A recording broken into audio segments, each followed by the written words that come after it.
Long ago, at the dawn of time, I said I'd do a Carnifex datasheet deep dive. And now, here we are, in this great enlightened age. This is that video.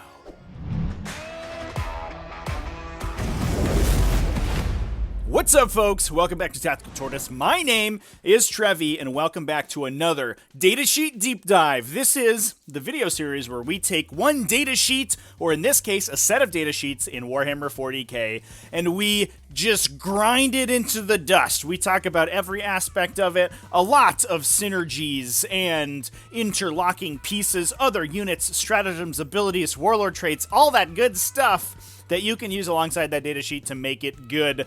And today we are talking about the Carnifex variants coming out of the Tyranid Codex. So get hype, and if you're hype, you can display that hype by getting some merch from the new Tactical Tortoise merch store. I just want to take a second to plug this. I do now have a Teespring account for some Tactical Tortoise stuff. If you want to get t-shirts and hoodies and stuff like that, those are all going to be available up there at store.tactical-tortoise.com. You can also get a Hype Ripper shirt. He's just really excited to be there and to be repping the Tyranid. So if you want a Hype Ripper t-shirt, boom, store.tactical-tortoise.com. He's just looking for a home. Go bring him into your house and let him show off how excited he is to be playing Tyranids in Warhammer 40k. If you're looking for some other cool stuff, we have Tactical Tortoise objective markers available now from 3D6 Wargaming. You can check those out over on the 3D6 Wargaming website. They're basically the same objective markers that we use on Tabletop Simulator. A big old disc that shows you when you're within 3 inches of the objective marker token, and they're great. I love them, and they got the Tactical Tortoise on them. So what more could you want? I'll put links to both the Teespring store and the 3D6 Wargaming listing down in the description. I really appreciate it if you check those out. That does help support the channel immensely and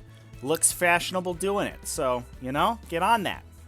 Anyway, let's talk about Carnifexes. And here is what we're going to be talking about in this Carnifex video. First off, we're going to do a datasheet review. We're going to talk about the Carnifex datasheet very briefly, as well as cover all of the Carnifex variants. Not Old One Eye, just the regular Carnifex variants. Maybe Old One Eye is another datasheet deep dive we can do later. He's an interesting guy. We're also going to touch on the unit attributes, what this datasheet is good at, some interesting notes about it, ways you can use it on the table. What we're not going to be doing in this video, however, is going over every single synergy that you use with Carnifexes. Tyranids have a billion million synergies that can work with monsters, and if you want to hear me talk about a lot of those, I did a horror specs video a couple of weeks ago. You can go check that out. A lot of those things that benefit the horror specs will also benefit the Carnifex. Instead, what we're going to be doing is talking specifically about how to make Carnifexes good, because I'm going to give you a brief spoiler for the final verdict for this datasheet. Carnifexes are terrible. They are, however, a fan favorite of mine as well. I have like 6 Carnifexes sitting in a box doing nothing right now, and it makes me sad. So today, what we're going to be doing is going over a couple lists that I built, basically trying to go through a list building and optimization process to make the Carnifex datasheet as effective as it can be on the tabletop. And we're going to talk about the best combination of weapons, abilities, list construction that you can use alongside a Carnifex to make them as good as they can be on the tabletop. Very specifically, we want to answer 2 questions. A, what is the most effective Carnifex build? And B, can we build a list that focuses primarily on Carnifexes that can be competitively viable? And that's what this video is going to be about. It's going to be a sick video, so let's get into it.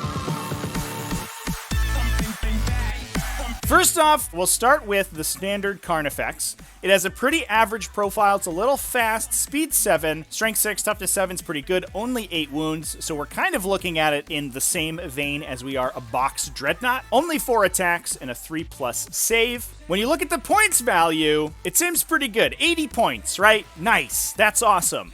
Downside is that, especially for a lot of Tyranid datasheets, and the Carnifex is no exception, no weapons or upgrades are included in that points cost. So the 80 points is just the base chassis. It's a Carnifex with no arms. You then have to buy equipment for it out of the weapon profiles. There's no free equipment for Carnifexes in their MFM entry. The Carnifex hails from a epoch in Tyranid history where the game design team wanted to make them as adaptable as possible, so it has a truly mind-boggling selection of weapons and special upgrades that you can add to it. You can build Carnifexes, the standard Carnifex build anyway, in almost any way you want. You can take up to 2 sets of ranged weapons. You can take heavy venom cannons, you can take devourers, you can take despoters, you can take stranglethorn cannons, which are big blast weapons. Alternatively, you can take monstrous scything talons or crushing claws if you want to make them more melee oriented. On top of that, you also have head upgrades. You can give them tusks. You can give them better ballistic skill with enhanced senses. You can give them an extra gun if you really want to with bioplasma. And even on top of that, you have carapace upgrades, including spore cysts to make them -1 to be hit, chitin thorns, which is a stupid ability that no one cares about, or more guns on top of their carapace. You can also give them additional attacks in melee with tail weapon upgrades. It is wild. Here's where things get annoying, though. You are packing a lot of upgrades onto a T7 8-wound model with no invulnerable save. It starts at 80 points. The very minimum you can spend on it is just a pair of monstrous scything talons for another 20 points. So they come in at base 100 points apiece. If you want to add anything on top of that, it's probably 5 to 10 points per upgrade, which means that Carnifexes get up in the 130, 140, 150 range per model very quickly. The downside being that, again, you're attaching a lot of those points into a toughness 7 8-wound model with no invulnerable save. This thing is going to get 2-shot by a las cannon, and you're going to lose a very expensive piece of your army. When you're looking at a Carnifex that isn't significantly less expensive than like a Redemptor Dreadnought that has more wounds and built-in Duty Eternal and, more support from the various Space Marine abilities, as well as having more guns and a better melee profile, the Carnifex just looks a little sad. Now, there are a couple standouts here that I really want to talk about. First off, one of the most interesting things about the Carnifex profile is the Spore Cyst upgrade for its carapace slot.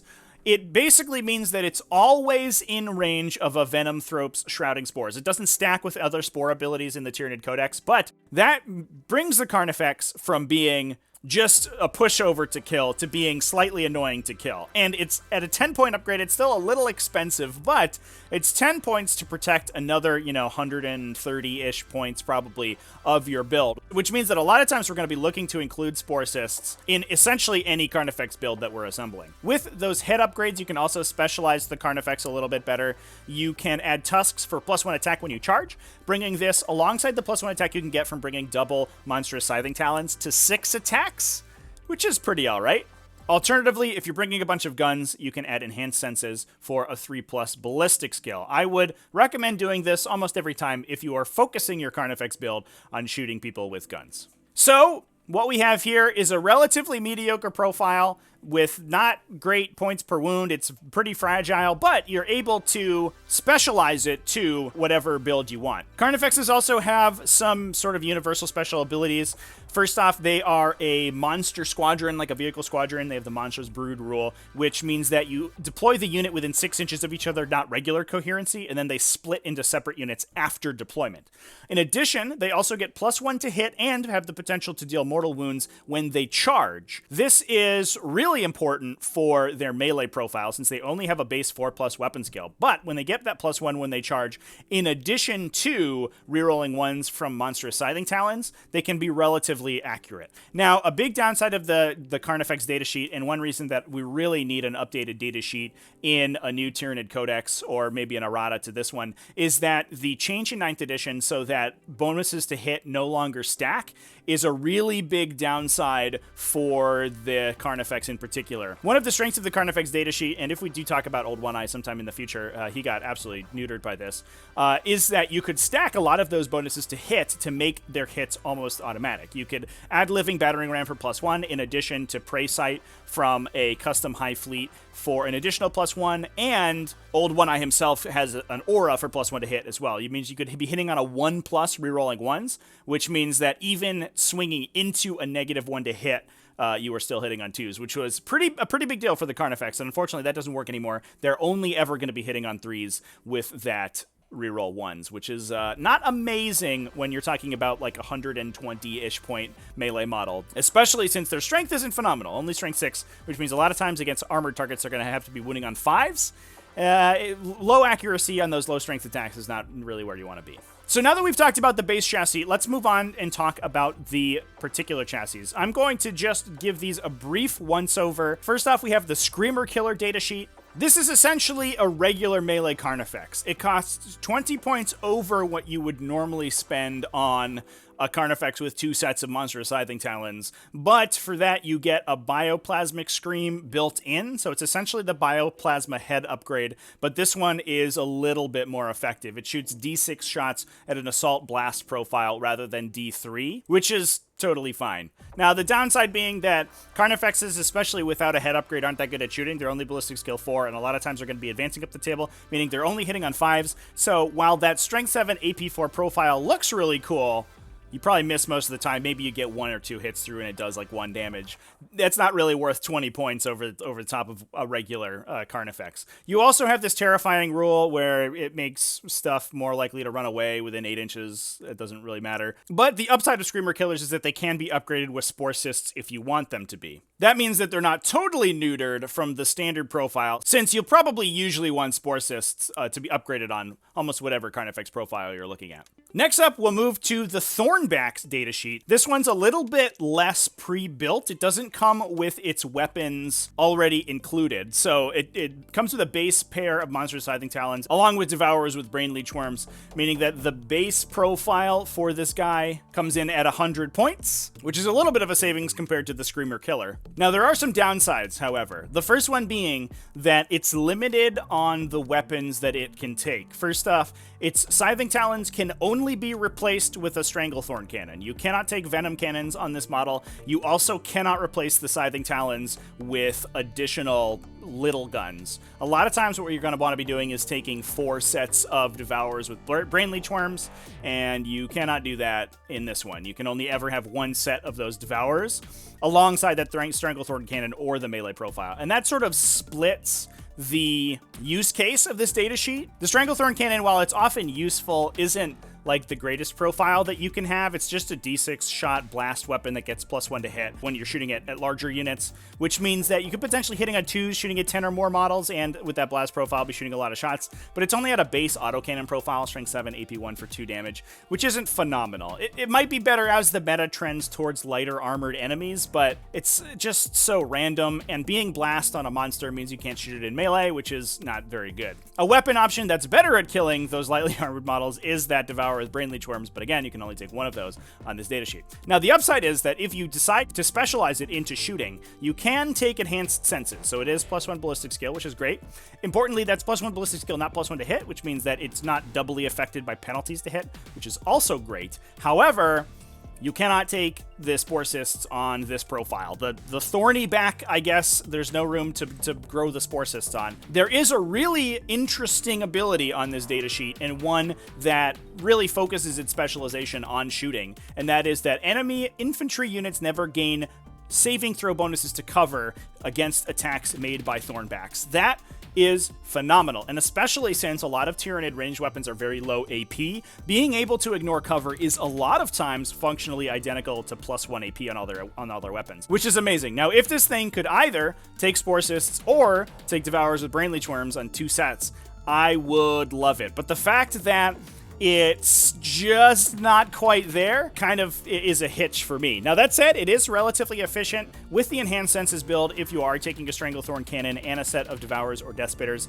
it's coming in at 115 points, which is fine. That's an okay profile, ignoring cover with a reasonable volume of attacks. I actually like this datasheet more than all of the other specializations anyway, and that Vicious Hunter ability gives this Carnifex something that none of the other specialist Carnifexes have, which I'm really impressed with. The downside is that it's not quite efficient enough, in my opinion, to beat out the standard Carnifex datasheet. Lastly, talking about the Carnifex variants, let's touch on The Stone Crusher Carnifex. This is one I get questions about all the time. People love this thing, and I think for good reason. The model is incredible. Stone Crusher Carnifexes look so frickin' cool. The unfortunate part is that this datasheet, as befits a Forge World datasheet, is kind of a mess. So starting off, Stone Crusher Carnifexes come in at 105 points and have the same profile as a standard Carnifex, but with +1 strength, which is a pretty big deal,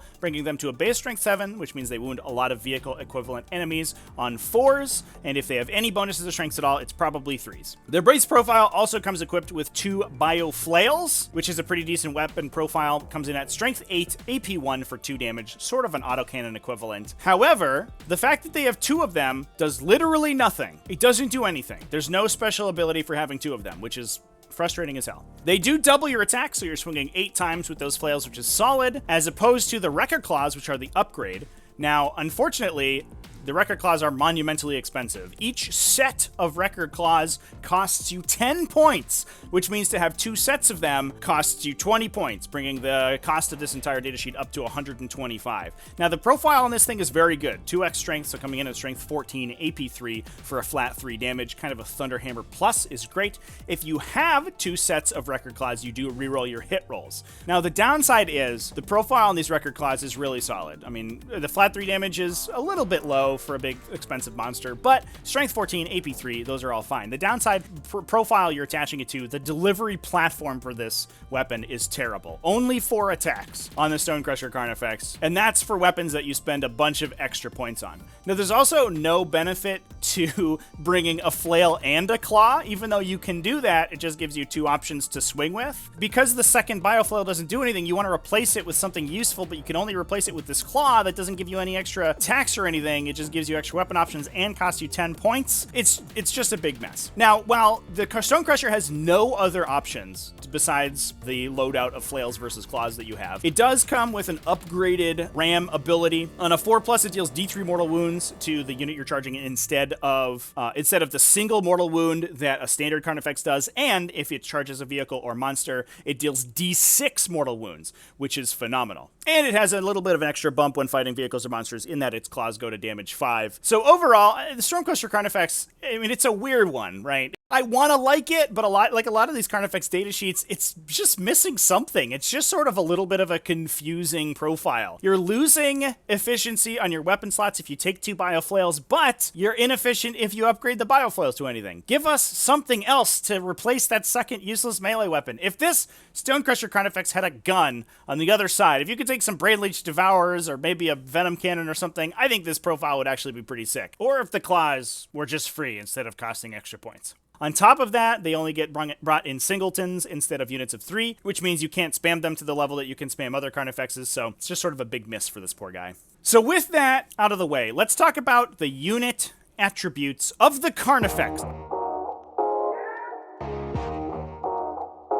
Now, first off, the standard Carnifex, like I mentioned at the top, is hyper customizable. It has literally hundreds of builds. It can play melee focused, it can play ranged focused, it's spammable. You can take 9 standard Carnifexes in a regular matched play list because you can take 3 units of 3 of them and then they all split off.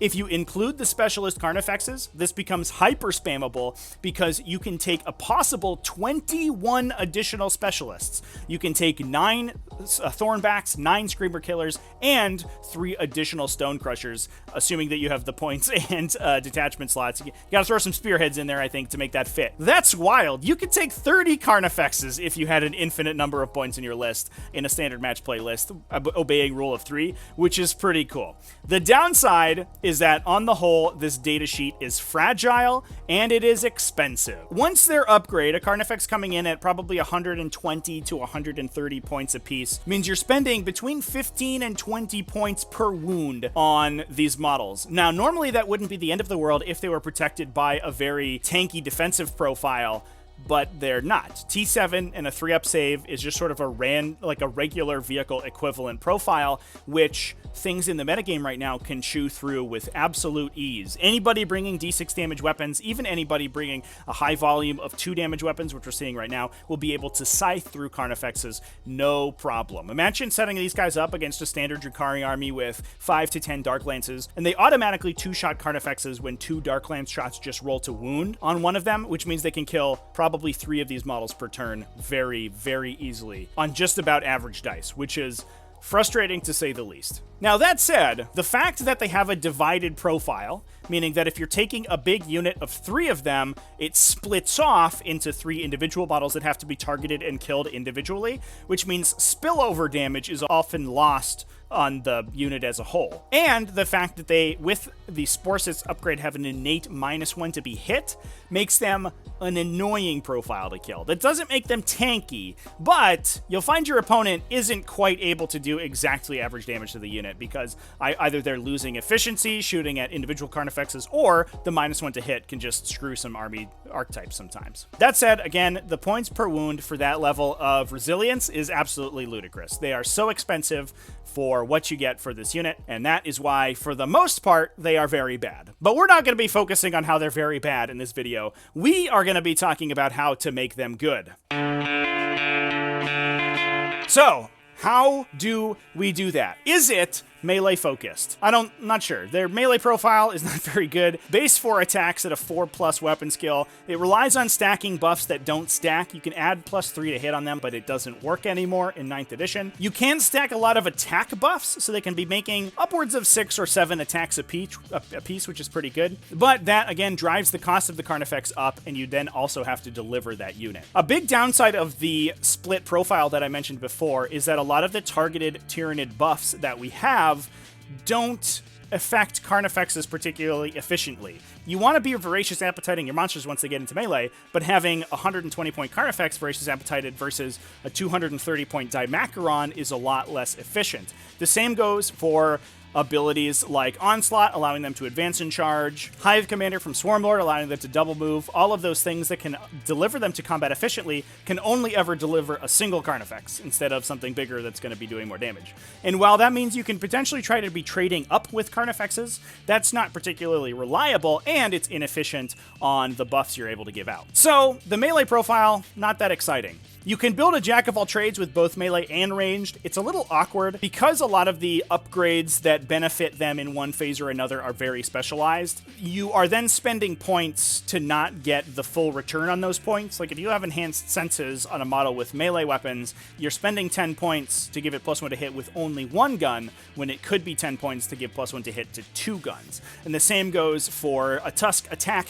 If you're upgrading them with Tusks to give them more attacks in melee, but you don't have a decent melee profile in the weapons that they've equipped, it doesn't really do that much. There are a couple situations in which having a mixed profile is useful. For example, a lot of the ranged weapons that you could equip alongside one of the heavier ranged weapons, which are very exciting, like a Heavy Venom Cannon or a Barbed Strangler, are pretty short range. Putting Brainleech Devourers next to the Heavy Venom Cannon means that a lot of times you're not even going to be able to shoot those Brainleech Devourers. So putting a melee profile on that guy for the times that it gets engaged and will have to fight its way out of melee can be pretty useful. That said, generally you want the Carnifex datasheet to be specialized for all of those upgrades to work together in concert. With all that in mind, I do think that it's pretty obvious that I am leaning towards a ranged, focused Carnifex build, or at least a build that makes use of ranged attacks to allow the Carnifex to deal damage as it's moving up the table. One of the benefits that Tyranid have is that very few of their weapons are actually heavy weapons, which means that Carnifexes are going to be able to advance and fire their ranged weapons while they're going up the table, even if their ballistic skill isn't that great. And that means that you can make up for the short range in a lot of the standard small arms style ranged weapons that Carnifexes can mount with those advanced rolls, or you can just use them to get up the table to deliver melee attacks while still firing. I do think ranged builds are generally the way to go, but whether it's a fully ranged build or also bring some melee alongside it, I think is yet to be seen. There's also some interesting interactions between the Carnifex and secondary objectives. First off, Carnifexes are actually very good at scoring engage on all fronts. They're relatively fast, they're a split unit, so they're each individual models. You only have to get one model over the line to get that engaged on all fronts, and other secondaries like that require you to stand in particular places of the board Carnifex is actually pretty good at doing. In addition, they split up into individual units of 1, and a full unit of 3 has a total of 24 wounds at -1 to be hit, which means they're, like I said before, a little annoying to kill, and that can make them a pretty okay choice for While We Stand, We Fight, because all you have to do is bring 3 Carnifexes, have one idiot stand in the back of the table, and fight with the other 2 Carnifexes, and your opponent has to chase down and kill all 3 of them to block your While We Stand. Now, that said, killing 3 Carnifexes is not the hardest thing in the world, so it's still not that great of an option, but there are some interesting interactions that we can try to abuse when we're building a list to make use of Carnifexes. So, with that, let's move on to the initial build that I came up with, trying to put as many Carnifexes into a list as possible, throwing Carnifexes at the wall and seeing what stuck.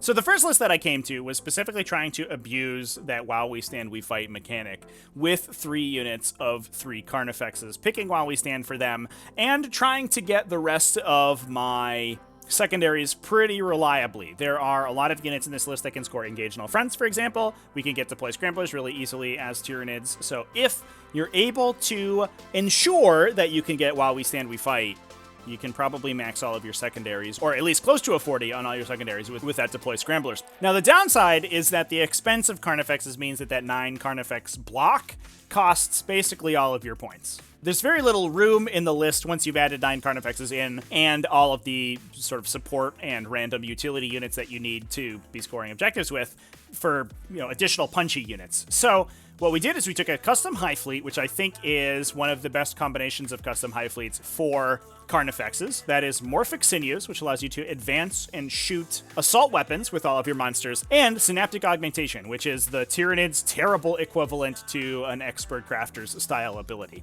As a side note, when Psychic Awakening was coming out, and Space Marines and Eldari got Master Artisans and Expert Crafters respectively, I was so excited for Tyranids to get their own, and when Blood of Baal released, and we finally got to see what the Tyranid equivalent of that Expert Crafter's ability was going to be, I was sad. I had a little cry, I bought some Ben & Jerry's, and I curled up into a ball and wept myself to sleep, because Synaptic Augmentation, compared to those abilities, sucks real hard. It is basically the only thing that we have for it, so if you're trying to make high impact, low volume attacks work, it's one of the best sub-faction abilities to go through.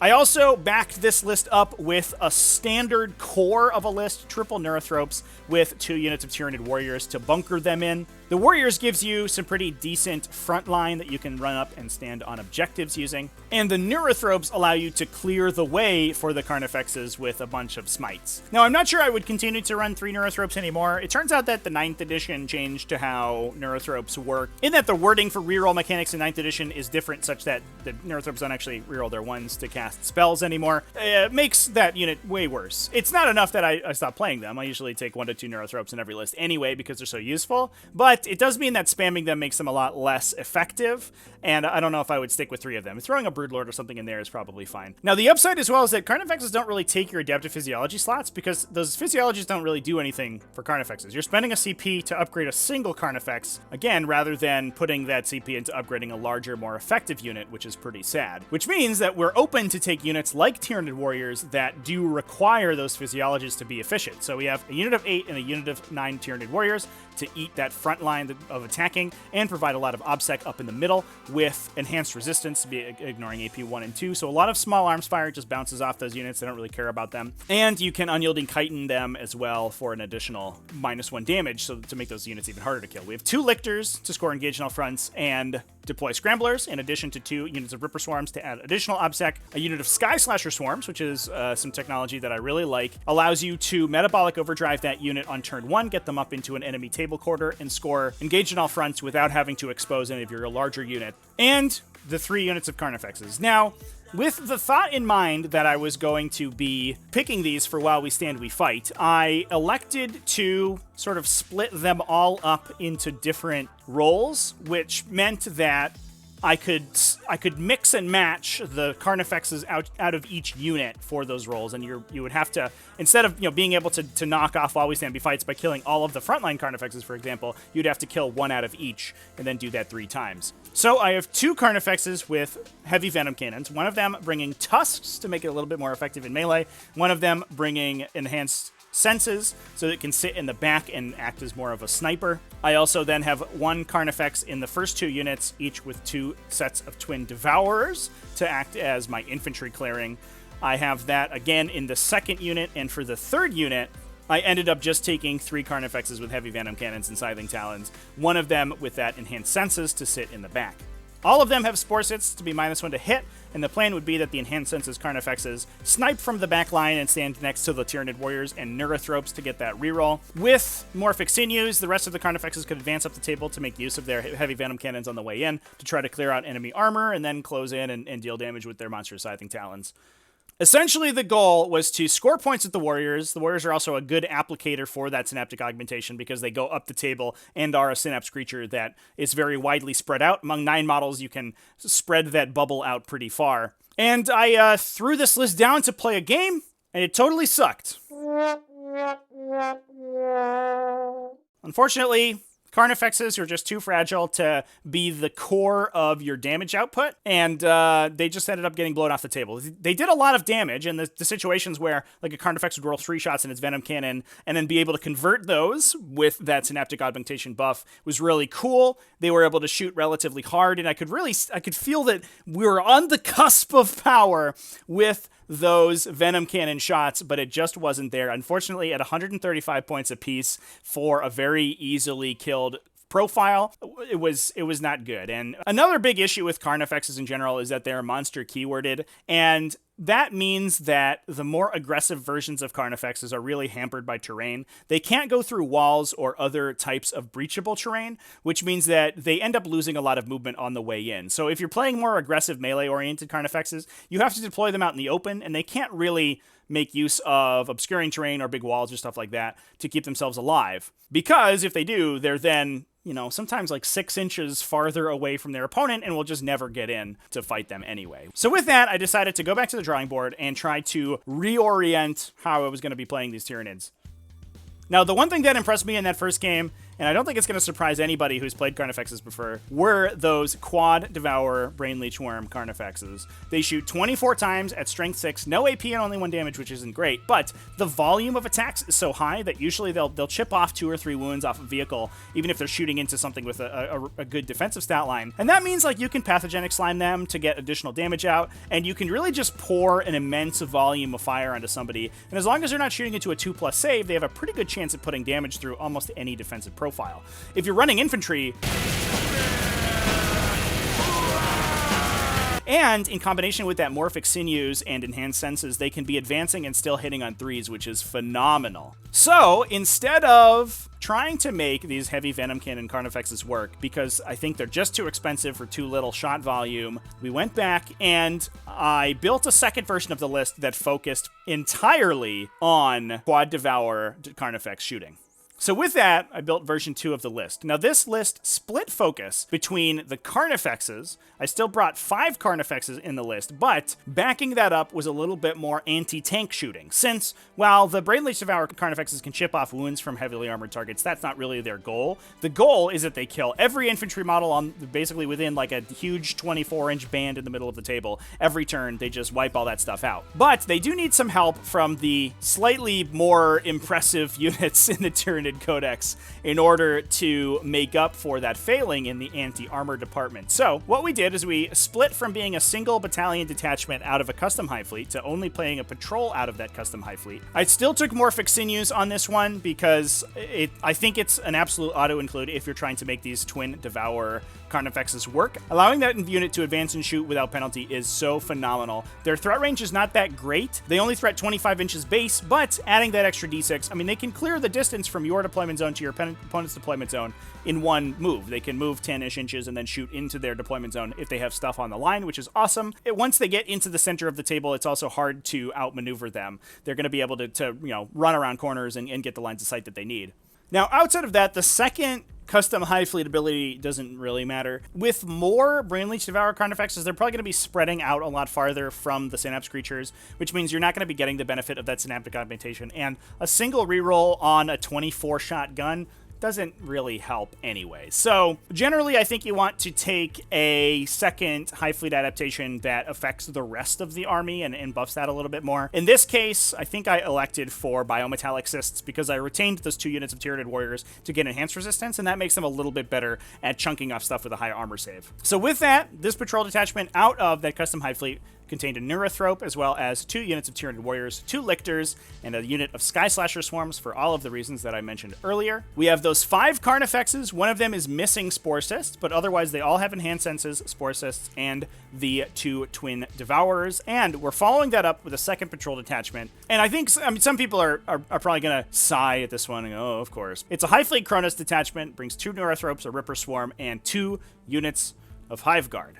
Now, I think what's interesting about bringing the Hive Guard in addition to the Carnifexes is that this list plays very aggressively. It has those warriors, it has those Carnifexes, all of which want to get up to the middle of the table and dominate those central objectives. And that creates space between the Hive Guard and the opponent's army, which is always what you want to be doing if you are trying to make the most out of your artillery units. You want to make it so that your opponent is disincentivized from going directly to the artillery because they have to go through all of this frontline stuff to get there first. So I actually think Hive Guard, in addition to being very good and just a really good unit in general, also has an interesting synergy with these Carnifexes that are also trying to play very aggressively.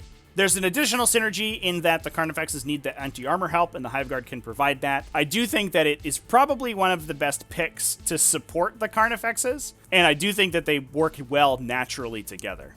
So with that, I took this list to the table, and unlike the previous version of the list, I was actually super impressed with the results. I played a couple of games with this list. I actually streamed one of them. I'm going to go ahead and include the link to the stream in the video description. I played against Grey Knights. It was a sweet game, but I think it really showcased how obnoxious the Carnifexes can be if your opponent's, maybe not rolling perfectly, but also doesn't have the perfect weapon profiles to kill it. Having 5 of those individual monsters on the table can be really annoying. It also highlights the fact that just dropping enormous quantities of shots onto people from those Brainleech Devourers is really phenomenally powerful. And that's what I took away from almost all of my games with this list. Being able to shoot 5 sets of Twin Devourers at anything in the game is going to put a significant amount of damage on it, almost regardless of its defensive profile, even if it's something that you're normally inefficient at shooting. Obviously, they kill every infantry forever. And being basically independent operators that move relatively quickly with that morphic sinews, you can go chase down enemy infantry squads that you want to go catch and try to kill. But then, once your opponent commits into the center of the table to try to deal with the Tyranid warriors that are grabbing you objectives, all those Carnifexes, rotate around, they target lock onto something, and you just drop a ridiculous amount of shooting onto it. In addition, your opponent has to move into their very short threat range because they're getting hammered by Hive Guard if they don't, and I think just generally the list works very well together. Over the course of a couple of games, I actually didn't find the need to alter this list almost at all. It felt very good to me, and while I think you could switch some of the characters around, maybe drop Tyranid warriors for more gaunts if you want a little bit more bodies on the table, and you don't want to run into multi-damage weapons hurting you too hard, I think that this style of list is the perfect home for Carnifexes. So that being said, I do think that this style of list is the best shell in which to make a Carnifex-centric Tyranid list work. Carnifexes can provide support to your front line with those short-range ranged attacks, and if you support them correctly with the proper anti-armor elements, they can be a pretty good composite part of a well-balanced Tyranid list. And a list of this style is what I would recommend if you're looking to play a bunch of Carnifexes in a Tyranid list. I will touch on the inclusion of those Hive Guard for a moment. Well, a lot of people don't like to play Hive Guard because they're not a particularly exciting unit, and a lot of people think that they're ludicrously overpowered, which might be the case, although in a holistic look of the Tyranid Codex are one of the few things that are kind of on the power curve. I do think that when you're trying to build into a very specific and kind of meme-y archetype, it's important to make use of the tools that are in your codex that can support that, even if they might be on the more powerful side. You're already handicapping yourself pretty significantly by putting a billion Carnifexes in your list, so don't feel bad that you're also taking a bunch of Hive Guard. And for all the reasons I said before, the Hive Guard and the Carnifex modules in the list support each other very well, so I think that they're sort of a natural fit together in this instance. And with that, we'll move on to a final verdict of sorts for this video, and I'll talk about my final thoughts on the Carnifex chassis, where it fits in the Tyranid faction, and what I think the best build for it is, which, I mean, I already talked about. You know what it is now, but... So it should be pretty obvious right now. I think the Double Devourer Carnifex build is the best way to be playing Carnifexes if you really want to put Carnifexes on the table. I don't think that any of the other builds are particularly playable. They're not efficient at all. They are occasionally annoying to kill, especially if -1 to hit is particularly bad for your opponent, but their shooting or melee profile for the cost is very bad, and trying to deliver them with additional abilities is just very inefficient. That said, the Double Devourer shooty build is a very efficient delivery system for those weapons. The only other way that you can get that particular combination of weapons on the table is on a Hive Tyrant, which is much more expensive. And while it is, you get a lot for that extra expense, you can't spam it to the level that you can spam these Carnifexes and just drop in a ridiculous number of shots onto your opponent's army. I do think that bringing the Enhanced Senses, bringing the Spore Cysts, and especially bringing that Morphic Sinews combo is very important for these Carnifexes. The big downside of those Devourers is the threat range, and the Morphic Sinews helps plug that gap perfectly. It works great, and I absolutely love it. Now, to extrapolate a little bit and talk about a Carnifex on the whole, we can answer the normal question that we do in these Datasheet deep dive videos, which is whether you should include Carnifexes in your Tyranid list.